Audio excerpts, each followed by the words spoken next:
भंजनगर तहसिलदार अध्यक्षतार कुल्याड़ रथयात्रा निमंते श्री जगन्नाथ मंदिर सेवायत समन्वय बैठक अनुष्ठित। भंजन तहसिलदार अध्यक्षतार सेवायत और अर्चक मान दायित्व बंटन। कुल्याड़ रथयात्रा प्रशासनिक प्रस्तुति सान यात्रु नीलाद्रि विजे समस्त नीति निर्घंट चूड़ांत। 500 वर्षर पुरातन घुमुसर प्रसिद्ध कुल्याड़ रथयात्रा श्री जगन्नाथ नीतिकांति प्रशासन और सेवायत मध्य समन्वय बैठक अनुष्ठित। ऐतिहासिक भंजवंशीय कुल्याड़ श्री जगन्नाथ मंदिर रथयात्रार सुपरिचालन निमंते भंजनगर तहसिलदार कार्यालय कुल्याड़ श्री जगन्नाथ मंदिर निर्धारित समस्त सेवायत और अर्चक मंदिर परिचालन कमिटर समस्त सदस्य मान नहीं एक बैठक अनुष्ठित हो जाइछि। एथिरे चलित रथयात्रार कार्यसूची अनुसार महाप्रभु मानक स्नान यात्रा ठारू नीलाद्रि विजे पर्यंत समस्त नीति निर्घंट दायित्व उपस्थित प्रशासनिक अधिकारी और श्री जगन्नाथ मंदिर परिचालन कमिटी सदस्यों उपस्थित रे समस्त सेवायत और अर्चक मान दायित्व बंटन करा जायतिला। गंजाम जिला घुमुसर अंचल कुल्याड़ ग्राम ऐतिहासिक श्री जगन्नाथ मंदिर जहाँकि ओडिशा राज्य देवोत्तर विभाग अधीन में परिचालित एठार अनुष्ठित होगाक जाउछि प्रति वर्षर परि चलित वर्ष रथयात्रा।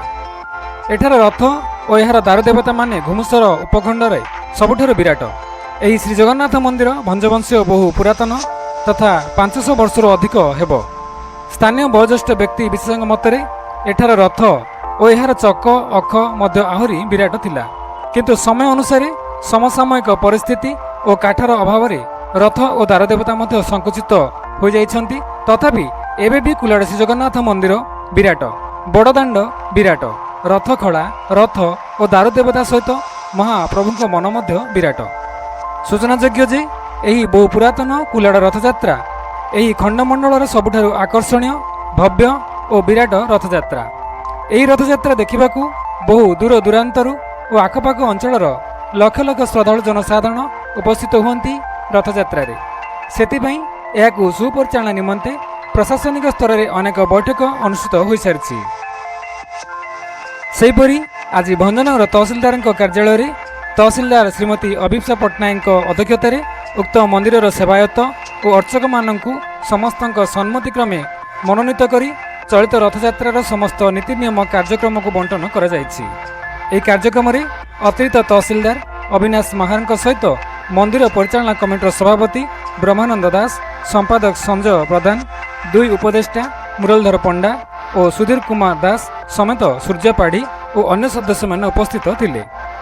बैठकर समस्त कार्य को परिचालना करथिले कुल्याड़ अंचल राजस्व निरीक्षक भगवान बेहरा और सहयोग करथिले senior revenue assistant Priyaranjan Odia.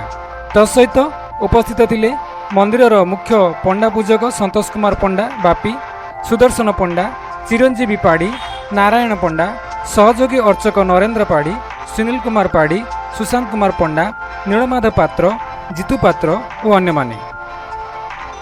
एही आयोजित भव्य बैठक रे समस्त सहमति और सम्मति प्रकार रे निर्धारित सेवायत और अर्चक मानकु रथयात्रार विभिन्न कार्य यथा जून 29 रे हेबाकु थिबा देवस्नान पूर्णिमार समस्त कार्य सहित परे परे नेत्र उत्सव, नवजौवन दर्शन, रथयात्रा, सुनावेश, एकादशी ठारू बाहुडा यात्रा और नीलाद्रि विजे पर्यंत समस्त नीति नियम को नियम अनुसार संपन्न करने दायित्व प्रदान करा जायछि, जाफल रथयात्रार समस्त नीतिकांति नियम कार्य को निर्धारित सेवायत और अर्चक और मनोनीत सदस्य संपादन करेंगे।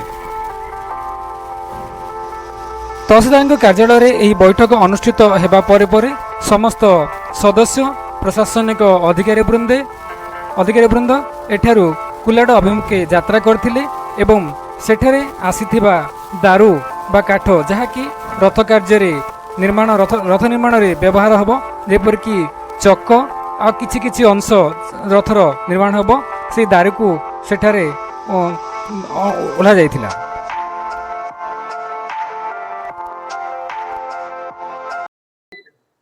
समस्त को मोर नमस्कार। आगामी आमर हबाकु थिबा रथयात्रा रे एठी आमे उपस्थित थिले आमर सेवायत माने, आमर कमिटी मेंबर्स माने, आमर ऑफिस रो कर्मकर्ता माने, अर्चक माने, समस्त जेकोसी कार्यकर्ता समस्ते अच्छे समस्ते एठारे उपस्थित थिले। मो सहित मो एडिशनल तहसीलदार मो आरआई समस्त एठारे उपस्थित थाइकी गोटे मीटिंग टे कंडक्ट हेतिला, जो थरे कि आमे माने डिसाइड कले नीतिकांति आम कौ समय कौपरी भाव और किए से दायित्व गुड़ा नब से जिनस गुड़ाक आम पुंखानुपुंख भाव डिस्कसन कलु सेटा को केमती आम कार्यकर्ता करवा से जिनस आमर आज ये डिस्कसन होता।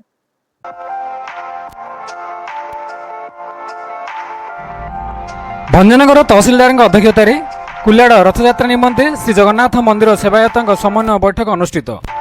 भंजन तहसिलदार अध्यक्षतार सेवायत और अर्चक मान दायित्व बंटन।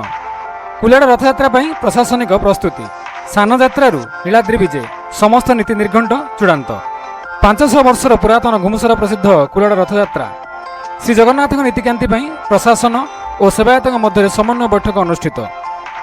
ऐतिहासिक भंजवंशीय कुल्याड़ श्री जगन्नाथ मंदिर रथयात्रार सुपरिचालन निमंते भंजनगर तहसिलदार कार्यालय कुल्याड़ श्री जगन्नाथ मंदिर निर्धारित समस्त सेवायत और अर्चक मंदिर परिचालना कमिटर समस्त सदस्य मान एक बैठक अनुष्ठित हो जाइछि। एथिरे चलित रथयात्रार कार्यसूची अनुसार महाप्रभु मानक स्नान यात्रा ठारू नीलाद्रि विजे पर्यंत समस्त नीति निर्घंट दायित्व उपस्थित प्रशासनिक अधिकारी और श्री जगन्नाथ मंदिर परिचालना कमिटी सदस्यों उपस्थिति रे समस्त सेवायत और अर्चक मान दायित्व बंटन करा जायतिला। गंजाम जिला घुमुसर अंचल कुल्याड़ ग्राम ऐतिहासिक श्री जगन्नाथ मंदिर जहाँकि ओडिशा राज्य देवोत्तर विभाग अधीन परिचालित एठार अनुष्ठित होगाकू जाउछि प्रति वर्षर परि चलित वर्ष रथयात्रा। एठार रथ और यार दारुदेवता माने घुमुसर उपखंड सबुठारु विराट। एही श्री जगन्नाथ मंदिर भंजवंशीय बहु पुरातन तथा 500 वर्षर अधिक हेब। स्थानीय वयोज्येष्ठ व्यक्ति विशेषज्ञ मतरे एठार रथ और यार चक अख मध्य आहुरी विराट थिला, किंतु समय अनुसार समसामयिक परिस्थिति और काठर अभाव रथ और दारुदेवता मध्य संकुचित हो जाइछन्ति। तथापि एबे भी कुल्याड़ श्री जगन्नाथ मंदिर विराट, बड़दाण्ड विराट, रथ खड़ा रथ और दारुदेवता सहित महाप्रभुଙ୍କ मन मध्य विराट। सूचनायोग्य जे एही बहु पुरातन कुल्याड़ रथयात्रा एही खंडमंडलर सबुठारु आकर्षणीय भव्य और विराट रथयात्रा। एही रथयात्रा देखिबाकू बहु दूर दूरांतरु और आखपाख अंचलर लक्ष लक्ष श्रद्धालु जनसाधारण उपस्थित हुअन्ति रथयात्रा रे। सेतिपई एहाकू सुपरिचालना निमंते प्रशासनिक स्तर में अनेक बैठक अनुष्ठित हो सारी। सेहीपरि आज भंजनगर तहसिलदार कार्यालय तहसिलदार श्रीमती अभिप्सा पट्टनायक अध्यक्षतार उक्त मंदिर सेवायत और अर्चक मानक समस्त सम्मतिक्रमे मनोनीत करी चलित रथयात्रार समस्त नीति नियम कार्यक्रम को बंटन करा जायछि। एही कार्यक्रम में अतिरिक्त तहसिलदार अविनाश महार सहित मंदिर परिचालना कमिटर सभापति ब्रह्मानंद दास, संपादक संजय प्रधान, 2 उपदेष्टा मुरलीधर पंडा और सुधीर कुमार दास समेत सूर्य पाढ़ी और अन्य सदस्य मान उपस्थित थिले।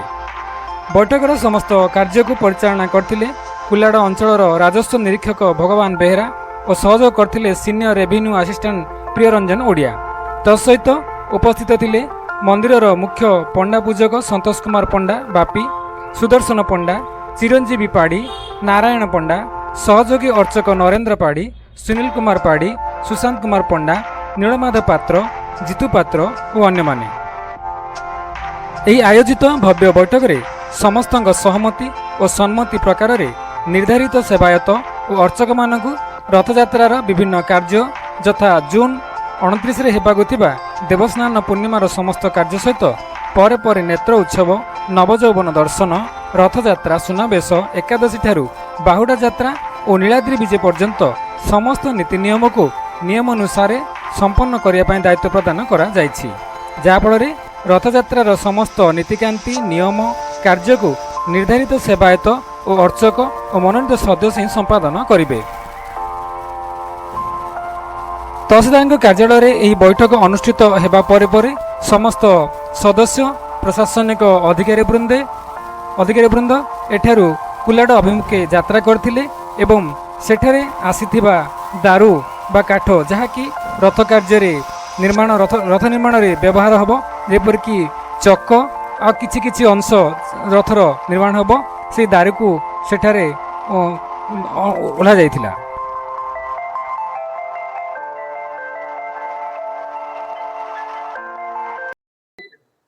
समस्त को मोर नमस्कार। ଆଗାମୀ ଆମର ହବାକୁ ଥିବା ରଥଯାତ୍ରାରେ ଏଠି ଆମେ ଉପସ୍ଥିତ ଥିଲେ ଆମର ସେବାୟତ ମାନେ, ଆମର କମିଟି ମେମ୍ବର୍ସ ମାନେ, ଆମର ଅଫିସର କର୍ମକର୍ତ୍ତା ମାନେ, ଅର୍ଚକ ମାନେ, ସମସ୍ତେ ଯେକୌଣସି କାର୍ଯ୍ୟକର୍ତ୍ତା ସମସ୍ତେ ଅଛନ୍ତି, ସମସ୍ତେ ଏଠାରେ ଉପସ୍ଥିତ ଥିଲେ। ମୋ ସହିତ ମୋ ଆଡିସନାଲ ତହସିଲଦାର, ମୋ ଆରଆଇ ସମସ୍ତେ ଏଠାରେ ଉପସ୍ଥିତ ଥାଇକି ଗୋଟେ ମିଟିଂଟେ କଣ୍ଡକ୍ଟ ହେଇଥିଲା, ଯୋଉଥିରେ କି ଆମେ ମାନେ ଡିସାଇଡ କଲେ ନୀତିକାନ୍ତି ଆମେ କୋଉ ସମୟରେ କୋଉ ଭଳି ଭାବେ ଏବଂ କିଏ ସେ ଦାୟିତ୍ୱ ଗୁଡା ନବ, ସେଇ ଜିନିଷ ଗୁଡାକ ଆମେ ପୁଙ୍ଖାନୁପୁଙ୍ଖ ଭାବେ ଡିସ୍କସନ କଲୁ।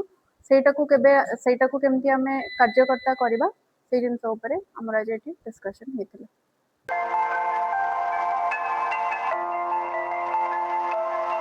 ସାଧାରଣ ଉପସ୍ଥିତ ହୁଅନ୍ତି ରଥଯାତ୍ରାରେ, ସେଥିପାଇଁ ଏହାକୁ ସୁପରିଚାଳନା ନିମନ୍ତେ ପ୍ରଶାସନିକ ସ୍ତରରେ ଅନେକ ବୈଠକ ଅନୁଷ୍ଠିତ ହୋଇସାରିଛି। ସେହିପରି ଆଜି ଭଞ୍ଜନଗର ତହସିଲଦାରଙ୍କ କାର୍ଯ୍ୟାଳୟରେ ତହସିଲଦାର ଶ୍ରୀମତୀ ଅଭିପ୍ସା ପଟ୍ଟନାୟକଙ୍କ ଅଧ୍ୟକ୍ଷତାରେ ଉକ୍ତ ମନ୍ଦିରର ସେବାୟତ ଓ ଅର୍ଚକମାନଙ୍କୁ ସମସ୍ତଙ୍କ ସମ୍ମତିକ୍ରମେ ମନୋନୀତ କରି ଚଳିତ ରଥଯାତ୍ରାର ସମସ୍ତ ନୀତି ନିୟମ କାର୍ଯ୍ୟକ୍ରମକୁ ବଣ୍ଟନ କରାଯାଇଛି। ଏହି କାର୍ଯ୍ୟକ୍ରମରେ ଅତିରିକ୍ତ ତହସିଲଦାର ଅବିନାଶ ମହାରଙ୍କ ସହିତ ମନ୍ଦିର ପରିଚାଳନା କମିଟିର ସଭାପତି ବ୍ରହ୍ମାନନ୍ଦ ଦାସ, ସମ୍ପାଦକ ସଞ୍ଜୟ ପ୍ରଧାନ, 2 ଉପଦେଷ୍ଟା ମୁରଲୀଧର ପଣ୍ଡା ଓ ସୁଧୀର କୁମାର ଦାସ ସମେତ ସୂର୍ଯ୍ୟ ପାଢ଼ୀ ଓ ଅନ୍ୟ ସଦସ୍ୟମାନେ ଉପସ୍ଥିତ ଥିଲେ। ବୈଠକର ସମସ୍ତ କାର୍ଯ୍ୟକୁ ପରିଚାଳନା କରିଥିଲେ କୁଲାଡ଼ ଅଞ୍ଚଳର ରାଜସ୍ୱ ନିରୀକ୍ଷକ ଭଗବାନ ବେହେରା ଓ ସହଯୋଗ କରିଥିଲେ senior revenue assistant Priyaranjan Odia. ତତ୍ସହିତ ଉପସ୍ଥିତ ଥିଲେ ମନ୍ଦିରର ମୁଖ୍ୟ ପଣ୍ଡା ପୂଜକ ସନ୍ତୋଷ କୁମାର ପଣ୍ଡା ବାପି, ସୁଦର୍ଶନ ପଣ୍ଡା, ଚିରଞ୍ଜୀବୀ ପାଢ଼ୀ, ନାରାୟଣ ପଣ୍ଡା, ସହଯୋଗୀ ଅର୍ଚକ ନରେନ୍ଦ୍ର ପାଢ଼ୀ, ସୁନୀଲ କୁମାର ପାଢ଼ୀ, ସୁଶାନ୍ତ କୁମାର ପଣ୍ଡା, ନୀଳମାଧବ ପାତ୍ର, ଜିତୁ ପାତ୍ର ଓ ଅନ୍ୟମାନେ। ଏହି ଆୟୋଜିତ ଭବ୍ୟ ବୈଠକରେ ସମସ୍ତଙ୍କ ସହମତି ଓ ସମ୍ମତି ପ୍ରକାରରେ ନିର୍ଦ୍ଧାରିତ ସେବାୟତ ଓ ଅର୍ଚକମାନଙ୍କୁ ରଥଯାତ୍ରାର ବିଭିନ୍ନ କାର୍ଯ୍ୟ ଯଥା ଜୁନ୍ 29ରେ ହେବାକୁ ଥିବା ଦେବସ୍ନାନ ପୂର୍ଣ୍ଣିମାର ସମସ୍ତ କାର୍ଯ୍ୟ ସହିତ